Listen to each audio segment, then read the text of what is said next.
Hey YouTube, I've been working on this bird of time and I'm getting kind of annoyed because I want the plane to fly really good and I feel limited on my roll control, even though the rudder does a pretty decent job of rolling if you want a nice relaxing flight.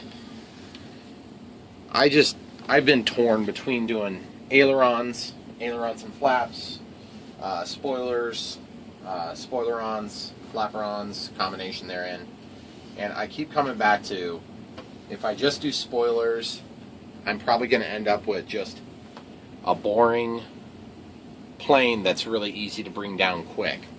So I've been toying with the idea of trying to put the spoilers out here, but then I feel like the spoilers are going to be ineffective because they're outboard instead of inboard.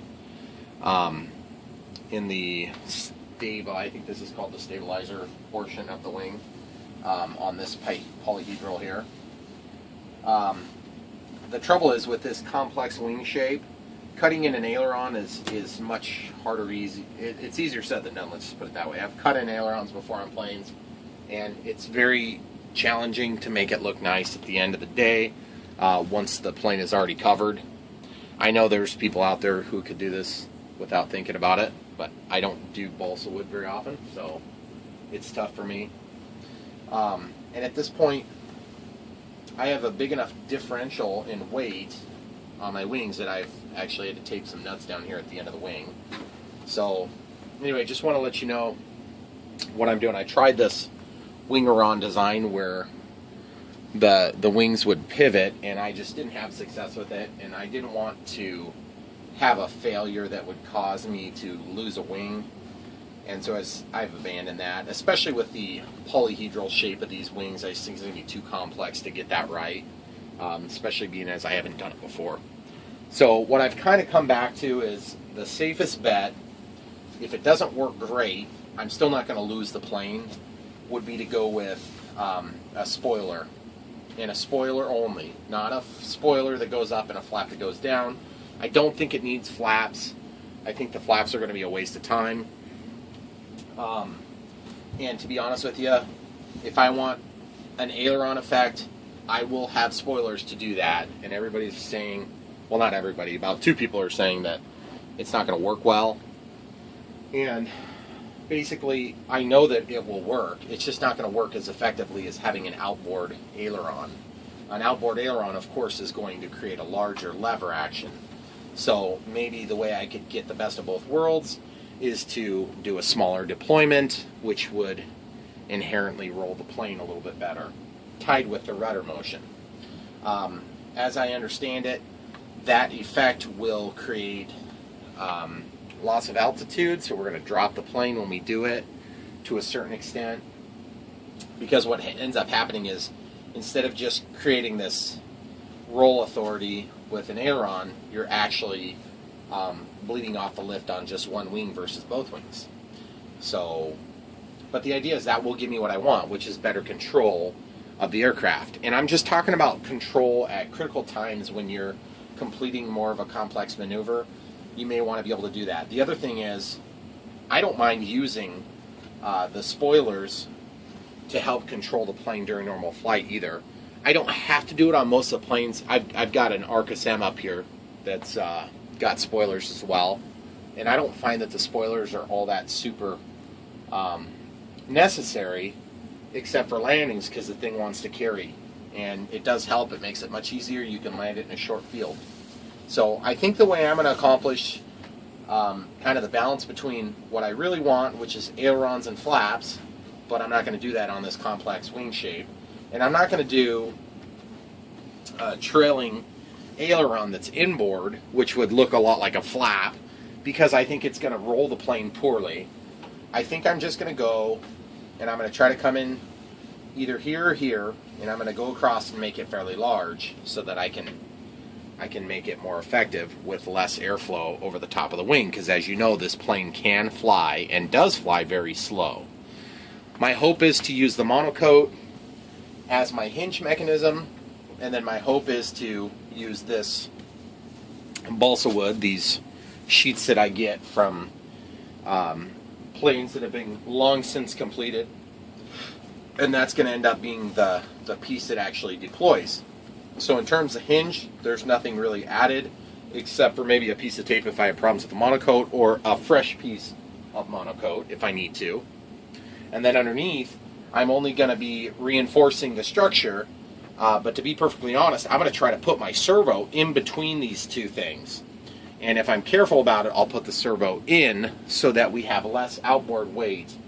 And the inboard weight will be carried closer to the fuse, so that should help the aerodynamic capabilities. Because you have a really heavy wing, you're going to roll less effectively. So that being understood, that's my goals for this job here. I can feel the ribs here. There's 1, 2, 3, 4, 5, 6, 7. Excuse me. 1, 2, 3, 4, 5, 6, and then this is all covered hard, solid. So, and obviously we need a place to get the wire out, and that's the other complication that I've been kind of regretting, or not looking forward to, that is. And that is when you go to plug these wires in, you've got this huge, almost 10-foot long wing. It's 117 inches in my case. And you're putting them together, and then you've got these two wires that all of a sudden you have to deal with. And I've been toying with the idea of possibly leaving, actually intentionally exiting the wing somewhere before this structure, and then I can actually have a little pigtail that sticks out the side of the fuselage, and then I can mount the wing. Once the wing's mounted, I can put the wing, or put the plane on the ground, nose down, and I can plug in the two wires necessary for the spoilers. And then later on, if I add lights, I have power to this portion of the wing, which I can then carry out and do my lighting if I need lighting on the wing. So that's my plan. I hope it works. If it works like crap, I'm going to feel kind of stupid, but at the same time, I've never done a project like this. Never. That's never. And had it work badly. But I've only done it a few times. So, I mean, I've got numerous projects I've done this. Adding ailerons on planes where people thought I was nuts. And it's always worked good. It's always worked well. Which makes me want to do ailerons. But I just think this wing is going to look stupid if I do ailerons. And I can only do this really thin, narrow aileron if I want to try to keep it neat, because the way this wing's designed, you've got a solid piece back here. And once you compromise that, then you lose the integrity of your wing. So you have to reinforce it, and it is complicated. It's a lot of cuts. It's a lot of glue. It's a lot of weight that you're going to end up adding. So, without further ado, that's the overview. This is going to be spoilers on, or spoilerons, I guess we could still refer to them, on the Bird of Time. And so what we're going to do is we're going to get started by doing some measurements. So follow me along. It's probably going to be a multi-part video. Okay, so we're not going to use this one because the monocoat kind of bridges, and like I said, I want to get it as far outboard as I can.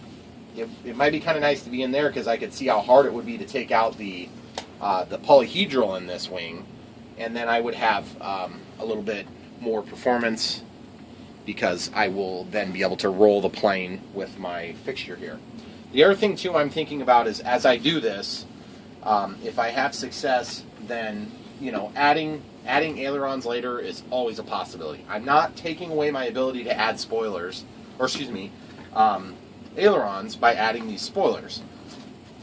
So, but if I add ailerons and they don't work well as spoilers, then I may want to add spoilers. So the point is, I think this is going to be a for sure thing. I know it's going to help the performance of the flight in this plane, but I just don't necessarily know that it's going to give me as much roll authority as I want. So let's make some measurements. Alright, we got this one here. I'm going to go 1, 2, 3, 4, 5, and then this is solid. So the most we could do is this whole piece here. And just measuring real quick, we got 12 inches. Looks like if we go from the inside edge of that, which really what I would do is I would actually cut here to get a clean cut on the monocoat, and then I would cut here and then get a clean cut on the monocoat. So splitting the difference is going to be about 11 3/4 of an inch.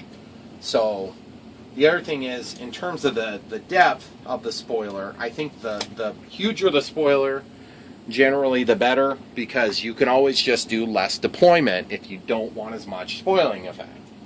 But If I have a larger control surface that this is also going to act as, then that's going to give me the ability to roll the plane more effectively, because we're not out at the wingtip. We're going to need to move more air, but that's also going to create more dropping.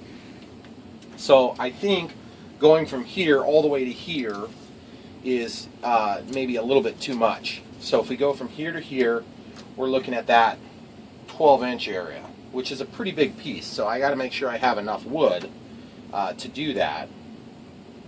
And if I just measure here, it looks like the thickness, what I'm going to need, I'm not going to go any less than that. So let's say I want 2 inches.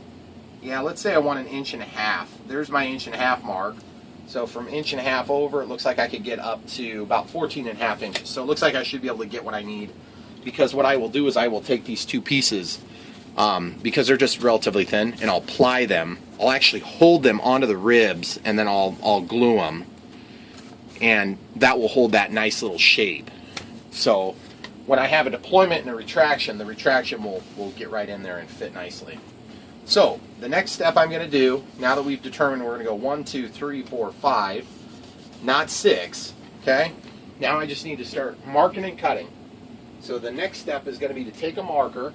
In this case, I'm just using an ultra fine Sharpie, and I'm going to use just a regular metal ruler.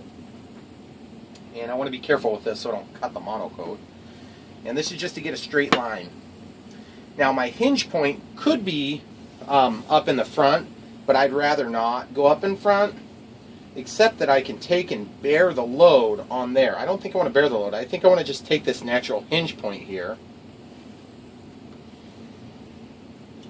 So I'm just basically going to take my ruler. I'm going to feel with my fingers where that edge is. Okay, so there's our first mark. And ironically, being that this is almost quite, not quite, but almost the length of the rule, this works out kind of handy. So I'm just making my first 2 marks. And just so you know, guys, this, I mean, if you're a 2-inch spoiler, that would be humongous, because we're 12 inches long. That's pretty huge. But in order to have enough room to get my servos in there, I need to make the pocket pretty big. So this is what I'm using. This is I think this is technically a 9-gram servo, but it's actually a Turnigy digital servo. It's a coreless digital TGY 2100 MH. Not sure the significance of any of that. I actually got these from a friend. I purchased them from him when he was kind of getting out of the hobby a little bit. So it looks like no matter what orientation we go, if we're 1.5 inches deep, then we should be okay. So I'm just going to take and measure back 1.5 inches. Guys, I'll be honest, this is the hardest part for me, is just the waffling that I do to myself when I'm doing these projects. I never can seem to make up my mind on these things. And I don't ever want to compromise at all on this stuff. I just want it to be all the different stuff that I want. If I'm going to go through the trouble, I want it to work perfect. And that's probably not a very reasonable position to take on all this. Okay, so I'm just marking my start and stop points so that I have a reference mark. It's going to be hard to see on video, but just take my word for it. I'm basically just marking my start and stop points here.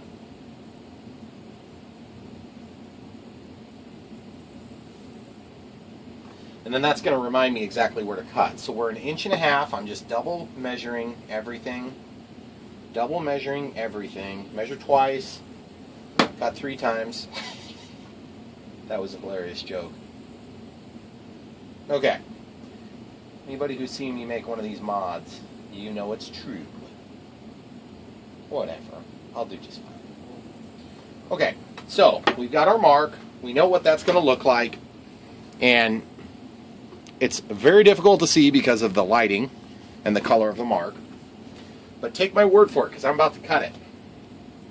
Now, why is it important to measure, guys? Well, because you could get in there and cut it. By the way, this blade was replaced yesterday. It's an X-Acto, number 11 blade, really common size. Okay? X-Acto brand even. Okay, so I'm just cutting along the line. Right along the line, I've got a nice little backing, which would be the wood. Okay, and I'm stopping just shy of my mark. I'm cutting along, stopping just shy of my mark. Okay, now, the trick is cutting this is tricky because this monocoat, if you've ever cut it, it doesn't seem to ever cut the way you expect it to. So what I'm going to do is I'm going to try to use a straight edge and I'm going to use a hot knife. And when I say a hot knife, I mean I actually keep a few of these sitting around, which is just basically an X-Acto knife that I use to get hot. And I don't think I'm going to do a straight edge. I'm just going to follow my mark. Okay, so we get this nice and hot until it's glowing, okay? And the reason I'm careful about it is because I got all my planes up above us. Oh, and then also burning of houses down. That's always a bummer. So you see how it's red? That's how hot I want it to be. Now, there's going to be some shrinkage, and that's just part of life for all you guys out there. You'll understand. Okay, so we're cutting. We're cutting. We're cutting. We're cutting. And that's that. Okay, so we've got it cut everywhere but where the wood is. And that may also be cut too. But I'm going to come back with my sharp knife now. And I'm just going to finish the cut. The last thing you want is a halfway cut. The halfway cut is a problem. You don't have anything to worry about hitting down there.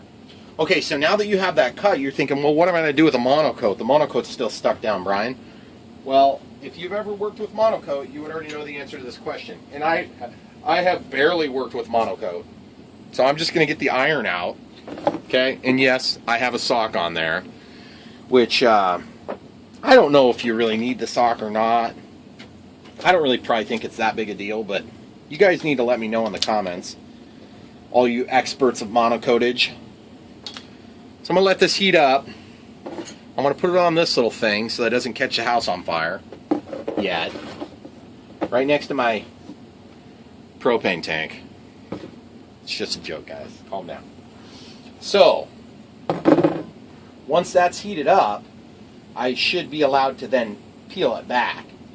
But that's when I need to be able to go ahead and make a nice tight seam on my monocoat.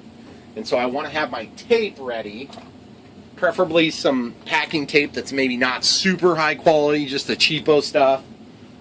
If you have a really high quality tape, it may actually rip stuff up when you're done. So the idea is you want to actually be able to make a nice crease here once you get it opened, and then you can tape this piece down and keep it out of the way while you're working in your workpiece. Okay? So while we're waiting for that monocoat iron to heat up, let's talk about wires.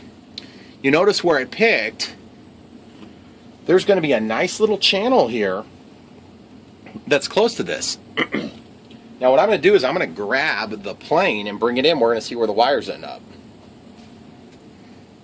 Okay guys, so we've got the plane here, the fuselage, and you can see where I took all that crap out from earlier, and you can see where the receiver is. It's right in there, and this is just there in case I had a crash or something to kind of help protect the receiver. It's very light. It's one of those foam noodles. And I'm going to put a little short extension cord so I can plug them together easily, whether it comes out the back or it comes out the top. It doesn't really matter at this point.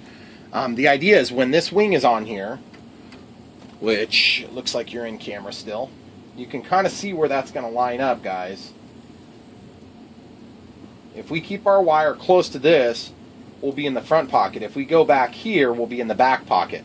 Either one is really fine. We'll just have to drill a hole through this firewall here if we decide to go ahead and put it in the back pocket.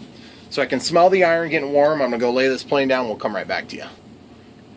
Alright, iron's hot. I have it on the hottest setting because I'm impatient. There's probably a better setting for this, like in the middle. But the idea is I'm going to start in the middle here, and I'm just going to heat it. And I think what I'm going to do is I'm going to take one of my shims. I got a million of these little shims that I use for melting things. And the only problem with those is that they're dirty. And the dirty debris may stick to the shim. So I'm just going to break out a pretty brand new one. Those are 20,000 shims. Alright, so let's see if this works, guys. Alright, everybody, cross your fingers for me. I'm just going to get up in here. Oh, buddy. Oh, buddy. Oh, buddy, activating the glue. Oh, buddy. Oh, she's trying to glue to the stick. Oh, look at that. Look at that. She's releasing. She's releasing. Look at that, guys. She came right up. Okay, so I'm just going to let it lift a little bit. Now I got to get this one. This one's the one that concerns me because I kind of want to try to keep a crisp edge. But the idea is if I heat this and just walk it back and forth, eventually I'll rip a hole in it anyway. Okay, so I'm just walking that heat. Now I don't want to overdo it. Okay, so it's probably hot. I don't want to get burned either. I don't want either of those things to happen. Look at that, guys. Oh yeah, baby. So now I can basically take my fingers and just work this up a little bit. It's probably just wanting to stick back down a little bit. I think my best bet is to put a little bit of tape just to kind of keep things back because there's residual adhesive. Okay, when you use a cutting blade like this, don't chop your fingers. But you see what I do? I cut it and then I get a straight edge instead of this jagged edge that you would get if you cut all the way along. If you get a jagged edge, take and fold your tape over, and then you've got a tail. Because remember, this monocoat, once you've kind of ripped it like this, it's very easy to get a nasty edge again.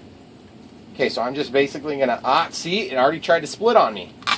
That's what I was afraid of. So I'm just taping it down just to keep it held still. Okay?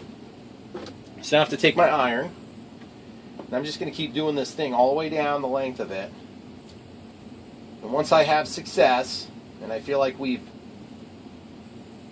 given you guys a good video of it, then I might pause it for a minute and just finish the job.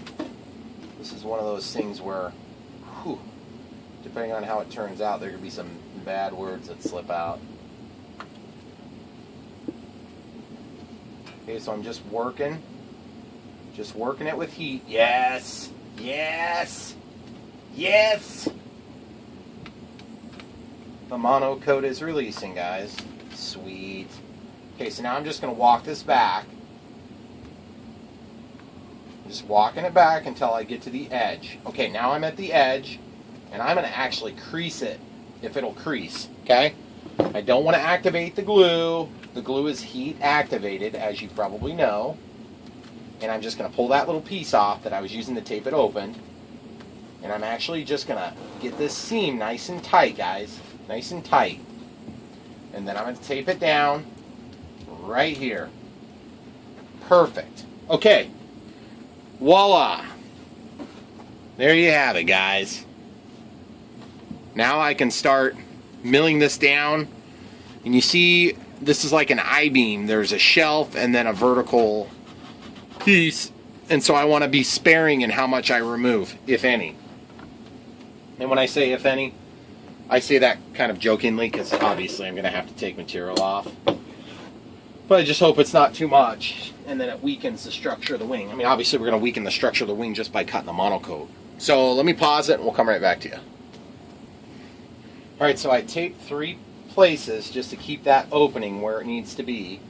And then the other thing you can do if you're really wanting to be super careful is you can glue or tape the corners. I'm not going to do that right now. I don't think it's super critical on this plane, but if you're concerned on yours, you certainly can do that. So now basically what I need to do is I need to make my piece that's going to actually go in here. You don't have to make this out of balsa wood. I had actually thought about using this pine that had been machined through, I think it was going through a planer or something like that. And that would be good because it's not super heavy, but it's really strong. And I know there's other types of wood that are probably better for this, but I have balsa wood, so I'm going to use balsa wood. The other thing is, you need to kind of start thinking about where you're going to put your servo. In my case, it would be sweet if there was enough length on this cable to make it all the way back to the receiver, but there just isn't enough room. So really, what are we doing when we have this open? 2 things. We're going to build the piece that goes in here. That's going to dictate how deep we have to gouge down in here. And then thirdly, we're going to make a mount for the servo, a servo pocket. Now the servo pocket does not need to be accessible, except that it is going to be accessible because it's provided it's not broken closed and then you can just pull it open. You can get in there and do work on this, which is kind of cool. So you notice there's no material here, okay? But there is material on all these, so that's what we're going to have to choose from, is we're going to be bracing up against there. And my hope is we'll just take this control arm and we'll run the servo up in a vertical manner, and it's going to basically stand up the spoiler. And I'm not even sure I'm going to do anything for a closure, but if I do a closure, it's probably going to consist of a small spring or a magnet. I'm not sure if I really care enough for that because there's going to be air pressure pushing this thing down. So that's my initial thoughts. Now we just need to make our piece that actually goes in here. So as you can see, this piece is big enough to cut out and get a whole piece to cover that with. So the first thing I'm going to do is I'm probably just going to go ahead and break this because I don't want to fight a bunch of weird random stuff in the way. And I will use this for other projects, so I'll just lay this back in the box where I got it from. And I was sort of tempted to use a material like this and make an aileron that looked like that, so it would complement the shape of the wing and people wouldn't notice that it had ailerons. But I just got talked out of it by myself and another guy. Okay, so choice one, thin spoiler, maybe do some reinforcements. That might be actually the better option than doubling this up like we originally planned on, because if I double this up, that means I need to remove almost this whole top rib. And I'm not real excited about removing this top rib, guys, because that top rib is what carries and bears the load of this wing here. So, plus then I don't have to use twice as much material. So maybe that's the way I do that. So what I'm going to do is, for now, it doesn't really matter. It's the same step next anyway. I'm going to take a pencil and I'm going to mark the size that I cut away. And then I'm going to transpose and make straight marks out of those all the way to the other side. So this should be square on this end, so I'm going to just transpose those marks. Marks are transposed. Now I'm going to cut the piece out. I'm not going to even trim this off yet. We'll come back to that. Okay, so we cut off the ends. Basically what I'm going to do is I'm going to just measure this now and make sure everything still looks good. That looks fine to me. So basically if I were to drop the monocoque back right now, then that would tell me exactly where to cut. So that's my next step, is to drop the monocoque back. I just need to be prepared to protect right there so it doesn't rip the seam open any further than it's already ripped. Okay?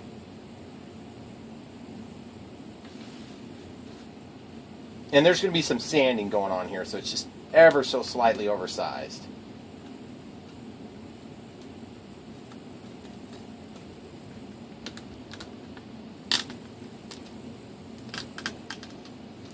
Okay? So now this is going to drop back down over it.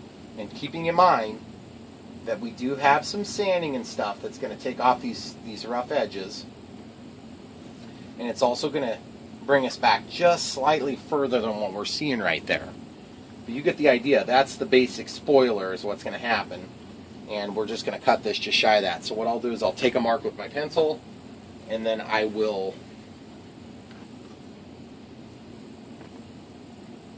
just take 2 marks. And then keeping in mind that wherever we transpose this mark to, we're going to need to come out just a hair.